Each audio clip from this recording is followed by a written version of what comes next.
আচ্ছা, আমরা যখন ছোট থাকি তখনকার যে ঈদের একটা আনন্দ, আমেজ, একটা নিশ্চিন্ত জীবন, কার কটা ড্রেস হলো, তো কী পরবো, কোথায় ঘুরতে যাব, আর কি কি খাবো, এই হচ্ছে ছোটোবেলাকার একটা ঈদের আনন্দ।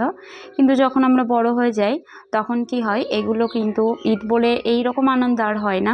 তখন কাকে কি দিতে পারলাম, কতটা দায়িত্ব কর্তব্য পালতে পারলাম, সেগুলোই কিন্তু ফ্যাক্ট হয়ে দাঁড়ায়। তো ছোটোবেলাকার আনন্দ ছোটোবেলাতেই থাকে, বড় হওয়ার সাথে সাথে কিন্তু এগুলো আমাদের সকলের মধ্যে থেকেই আস্তে আস্তে হারিয়ে যায়। তো এই তো সকালে ছেলের জন্য চা বানিয়ে দিয়েছি, আর তারপরই চলে যাচ্ছি হচ্ছে মেয়ের জন্য দুধের জায়গা দিতে, কারণ খুব সকাল সকালেই চলে আসি আর কি ঘোষটা, তাও যাতে মিস না হয়ে যায়। আর ওই জন্যই টিফিনটা আগে দিয়ে আসতে চলে গেলাম, তারপরে আর কি সংসারের বাকি কাজে হাত দেব। যাই হোক, আমি রিঙ্কি, নদিয়া জেলার ছোট্ট গ্রাম দীপচন্দ্রপুর থেকে তোমাদের আমার আজকের নতুন আরও একটি ব্লগে স্বাগত জানাচ্ছি আর ওয়েলকাম জানাচ্ছি। তো স্বাগত আর ওয়েলকাম জানিয়ে আজকের ব্লগটা এখান থেকে স্টার্ট করছি। তো ওই যে ওই দুটো কাজ সেরে নিয়ে আমি এইদিকে জানালাটা খুলে গাছগুলোতে একটু অল্প অল্প পানি দিয়ে নিলাম, আর জানালাটা একটু ধুয়ে দিয়েছি, কারণ ধুলো পড়ে। তো প্রতিনিয়ত বা প্রতিদিন যদি এইভাবে ধোয়া মোছা করা হয় তাহলে পরিষ্কারও থাকে আর খাটনিটা অনেকটাই কমে যায়।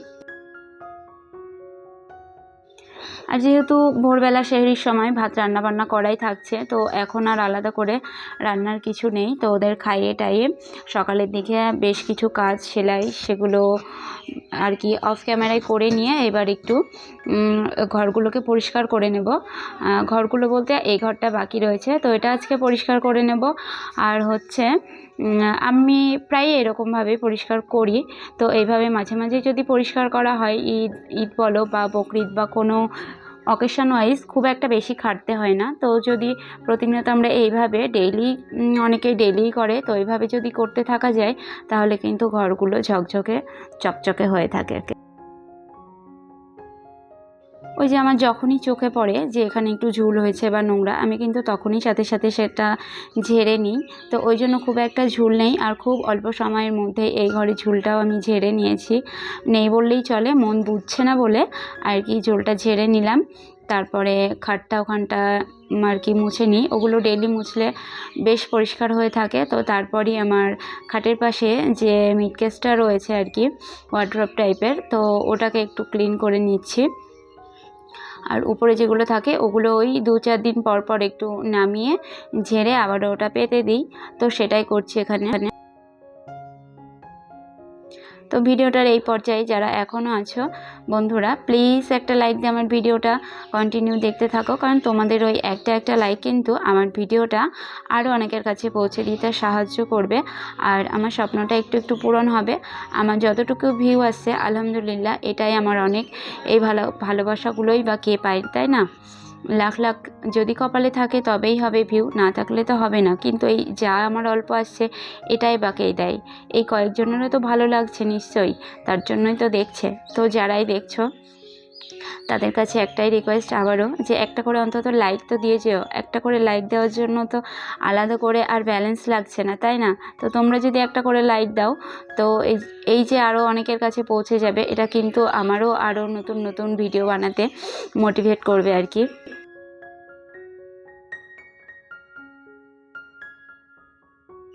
আর তোমাদের সঙ্গে গল্প করতে করতে কিন্তু আমি বেশ কিছু কাজ এখানে সেরে নিচ্ছি, আর ঘরটাও পরিষ্কার হয়ে যাচ্ছে।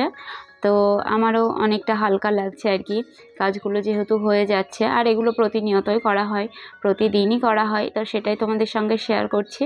আর আজকে ভিডিও শেষে তোমাদের সঙ্গে শেয়ার করব হচ্ছে তড়কা রান্না, একদম হোটেলের মতো, বা বলতে পারো আমার মনে হয় হোটেলের থেকে বাড়িতে বানিয়ে খাওয়াটাই বেস্ট। তো সেই রেসিপিটা আজকে আমি তোমাদের সঙ্গে শেয়ার করব। তো ভিডিওটা স্কিপ না করে সঙ্গে থেকো আর শেষ অবধি দেখতে থেকো।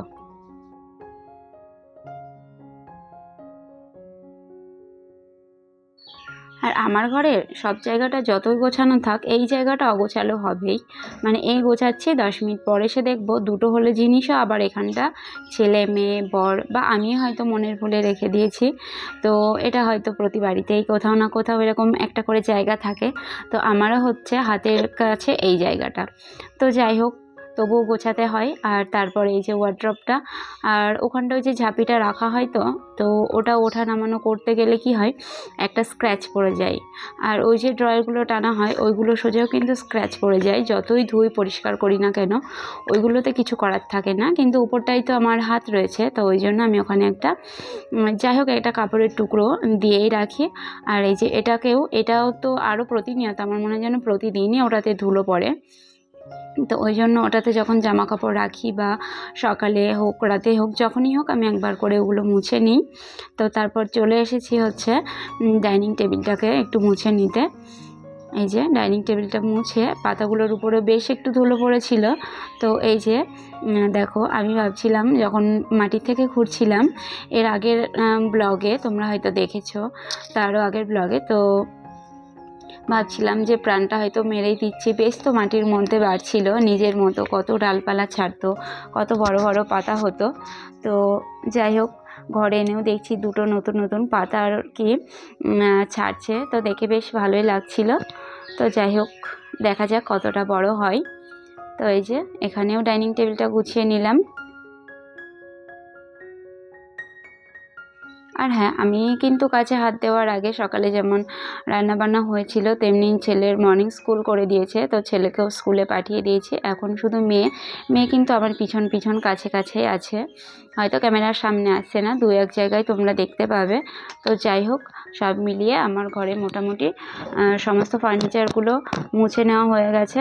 তো এইবার বিছনাটা ওই যে ঝুল ছিলই না, তো যাই হোক ঝুল খুব কমই ছিল, আর নোংরাও সারা ঘরটা ঝাড় দিয়েও সেরকম বার হয়নি, খুব অল্প পরিমাণেই বার হয়েছে। তো এবার আমি খাটটাকে গুছিয়ে আর কি ঝেড়ে নিয়ে ঘরটা ঝাড় দিয়ে নেব। আর তারপর আমি ঘরটা মুছে নিয়েছি, কিন্তু মেয়ে ফোন নেবে বলে এত বায়না করছিল যে সেই ঘর মোছার ক্লিপটা আর আমি তোমাদের সঙ্গে শেয়ার করতে পারলাম না বন্ধুরা। তো এই যে সকালে ওই যে লুঙ্গিটা ভিজিয়ে দিয়েছিলাম, নতুন লুঙ্গি তো আর কি নামাজ পড়তেও অসুবিধা হয়, আর বলে নাকি না ধুয়ে পড়তে নেই নামাজ, তো ওই কারণে একটু লবণ আর একটু সার্ফ দিয়ে ভিজিয়ে রেখেছিলাম। আর তার সঙ্গে তো ছেলেমেয়ের প্রতিনিয়ত রোজকার রয়েছে, এটা তো মানে বলার কোনো অবকাশ নেই। তো সব মিলিয়ে কেচে আমি ওখানে মেলে দিয়ে এসেছি ছাদে। আর আজকে না একটু পরিষ্কার করতে খুব একটা কষ্ট হয়নি, কেন বলো তো, কারণ আজকে একদম শীতকালের মতো ওয়েদার হয়ে গেছে। আর এই প্রসঙ্গে কিন্তু সব রোজাদারদের মুখে একটাই কথা, যে আল্লাহ চাইলে সব পারেন। দুদিন এত গরম পড়ছিল যে ভীষণ কষ্ট হচ্ছিল, তো এত মানুষের আকুতি মিনতি দোয়া, আল্লাহ তাদের দোয়া কবুল না করে কোথায় যাবে। একজন দুজন লাখ কোটি মানুষ হয়তো এড়াতে পারবে, কিন্তু সারা বিশ্বে যত মুসলিম রয়েছে হাত তুলে যখন দোয়া করছে, মোনাজাত করছে, একটু রহমত চাইছে আল্লাহর কাছে, আল্লাহ কি মুখ ফিরিয়ে থাকতে পারেন? কখনো না। তো তার প্রমাণটা কিন্তু আমরা বেশ এই দুদিনে উপভোগ করছি। আর এই যে ওখানে কিন্তু সকালে ছেলেকে স্কুলের খিচুড়িটা আবার নতুন করে রান্না করে দিলাম, ও এইভাবে হলে খুব খেতে চায়, তো ওই জন্য একটু তাড়াতাড়ি করার জন্য ওকে ওটাই বানিয়ে দিয়েছি। ও চুপচাপ খেয়ে নিয়েছে। ব্যাস, খাওয়া দাওয়ার পর মেয়েকে স্নান করিয়ে দিয়ে ওকে খাইয়ে এবার চলে এসেছি এই যে তড়কা রান্নাতে। আর তড়কাটা আমার গত রাতে ভিজানো ছিল, আর রান্নার আগে আমি নুন হলুদ দিয়ে ওটাকে সিদ্ধ করে নিয়েছি। আর খুব একটা পানি দিইনি, কারণ পানিটা একটা কালো কালো কালার হয়ে যায়, দেখতে ভালো লাগে না, ওই জন্য আমি একটু মাপ মতো দিয়ে নিয়েছি যাতে এক্সট্রা পানি না থাকে। তো যাই হোক, এবার আমি প্রথমে আর কি ডিমটা ভুনে নিচ্ছি, শেষে যেটা অ্যাড করা হয়, তোমরা চাইলে এটা পরেও করতে পারো, এটা হচ্ছে নিজেদের খেয়াল খুশি মতো, কেউ আগে করে কেউ পরে করে। তো যাই হোক, ডিম ভাজিটা তুলে নিয়ে তারপর তেল দিয়ে ওখানে আমি দুটো শুকনো লঙ্কা দিয়ে দিয়েছি, আর তারপর দিয়ে দিচ্ছি বেশ অনেকটুকুই পেঁয়াজ। কি বলো তো, তরকাতে পেঁয়াজটা টমেটো এগুলো ভীষণ খাটে, তোমরা যতটাই দিবে ততটাই খেতে যাবে আর ততটাই টেস্টি হবে। তো তারপরে ওর মধ্যে একটু অ্যাড করছি আমি হচ্ছে লবণ।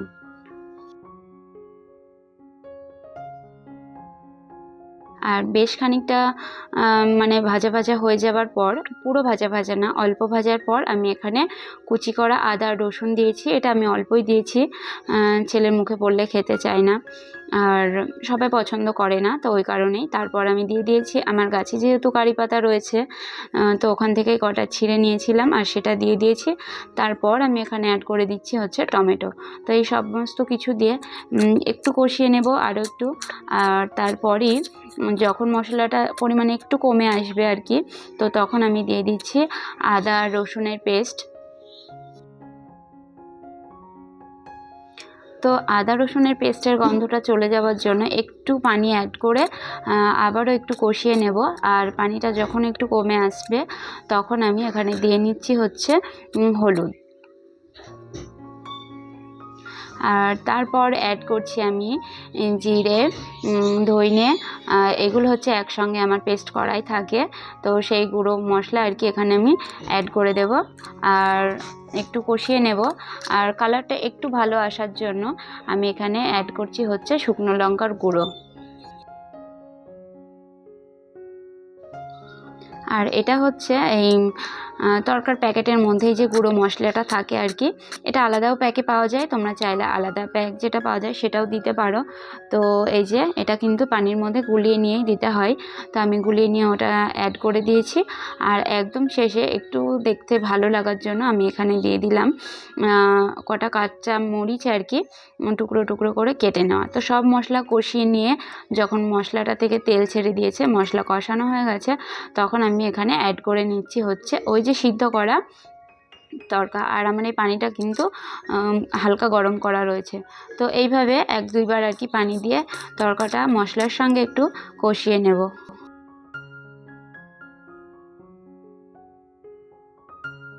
তরকাতে ওই যে গুঁড়ো মশলাটা থাকে, গুঁড়ো মশলাটা দেওয়াতে কিন্তু একটা বেশ তরকা তরকা স্মেল তখন চলেই আসে, বেশ ভালোই লাগে। আর এই যে পানি দিয়ে বেশ খানিকটা ঝোলঝোল অবস্থা, আর তখনই কিন্তু বন্ধ করে দিতে হবে, কেননা এটা পরে ঝোলগুলো টেনে নেয় আর একদম শুকনো শুকনো ভালো লাগে না, একটু বেশ ঝোলঝোল থাকবে, সেটা খেতে ভালো লাগে। তো অবশেষে ওই যে এটাও কারি পাতা শুকনো করে আর কি প্যাকেটের মধ্যে দেওয়া থাকে, সেটা আমি একদম শেষের দিকে অ্যাড করে দিয়েছি। আর একদম অবশেষে আমি এখানে দিয়ে দিলাম ওই যে ডিম ভুনা, ওই ডিমগুলো। আর এটাকেও অনেকে কী করে, এটাকে পরে যারা অ্যাড করে তারা হচ্ছে তেলের মধ্যে ডিমটা দেয়, দিয়ে আর কি যখন ভাজা ভাজা হয়ে যায় তো তারপর তার উপর তরকাটা ঢেলে দেয়। তো আমি যেহেতু আগেই করে রেখেছিলাম সেই কারণে ওটা জাস্ট নর্মাল ওর উপর দিয়ে দিয়ে নিয়েছি। আর রান্না বান্না শেষ, আমি রান্নাঘরটাকে ক্লিন করে নিয়েছি। আর ওদিকে রান্না হতে হতে আমি কিন্তু এদিকে বেসিংয়ে যে বাসনপত্র জমেছিল